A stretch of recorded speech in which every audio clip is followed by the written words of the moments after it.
Morning. Today sila Billsbrand. Kade so attend umhlangano ngokwe-court order eyayithi sithi thina uBillsbrand uyi-non-compliance. Namanje ke besingenele lokho ke sizoxoxa nabameli, sihamba no-advocate wethu womkhonto wesizwe, sihamba no-advocate we-MK Labour Desk we-RAP2 nangu khona from Durban waflyer come to Sandton to address imatter yethu, and we are very confident ukuthi we will go as far as possible to fight injustice in this country. Mata.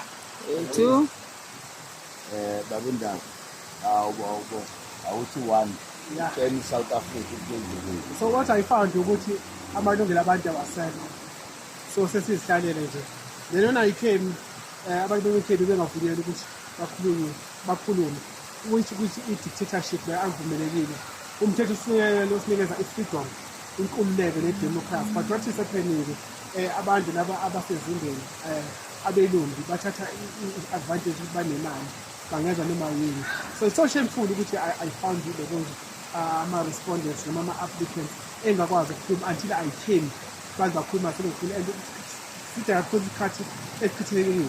But-ke into engangisho ukuthi we really need ukuthi all forces to come for the representation the people of South Africa. Yeah, siyabonga kakhulu umsebenzi lo ebesilobamela baka-Billsbrand abakha i-map.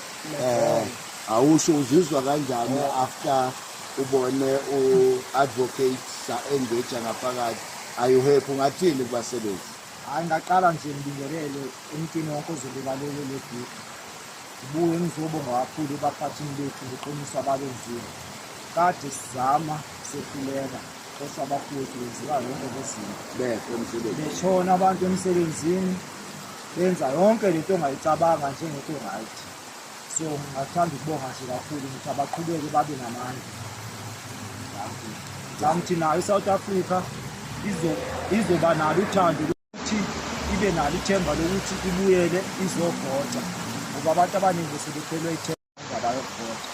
Isimanga lesihlangano bokade ikhona isikhathi esithembele kuwona ngokuthi esikhathini esesidlule isikhathi sibhekele kuwona isimanga sokuthi wona okwasiza empilweni ezasibhekene nayo ngaleso sikhathi. So ngiyacabanga ukuthi isizosiza manje MK. Ngicela ukuthi 2026 ngiyacela abafowethu nonke, mina ngiphume emzimkhulu wonke umzimkhulu kaMthwani emagqagqeni wonke umzimkhulu ngicela uvotele MK. Siyabonga kakhulu. Nizweleke balaleli ukuthi asidlali, siyasebenza, and lokhu kusebenza kwethu ku-informwa ukuthi we are here to fight all injustices in this country, and we are going to stand for everybody. This is the first case ekwazi ukuthi inkampani enkulu kangaka ithathe thina as MK Labour Desk isise e-High Court. Njengamanje ke sihamba nge-order ye-court njengoba sila Sandton. Yeah, ngibuye ngibe no-Centurions kodwa ke siyabonga thatha msholozi thatha.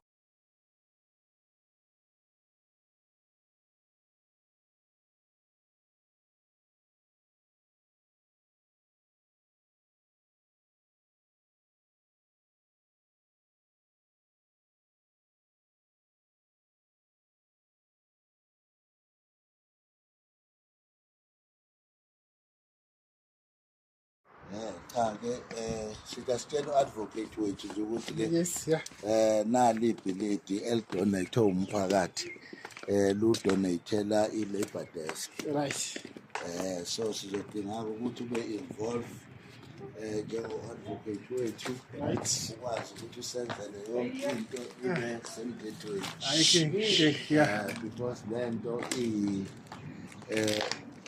ibusiso kakhulu kancane ukusebenzela abantu kwesinye isikhathi ungadingeli ukuthi uNkulunkulu ucabanga sonke aqhamuke uNkulunkulu. Namhlanje ke silalele ibhilidi lo wadoda ngendlela khombisa isithando.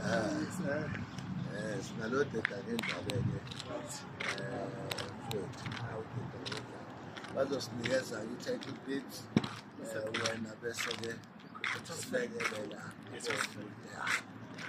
ya so-ke naleyo nto-ke umsebenzi ungaka-ke sidinga-ke abazosilekelela Siyabonga baba. ngoba masibuka nje wonke umonakalo we are looking at close to 1.5 million. Yeah. No, siyabonga kakhulu mfowethu. Siyabonga sisi. Siyabonga.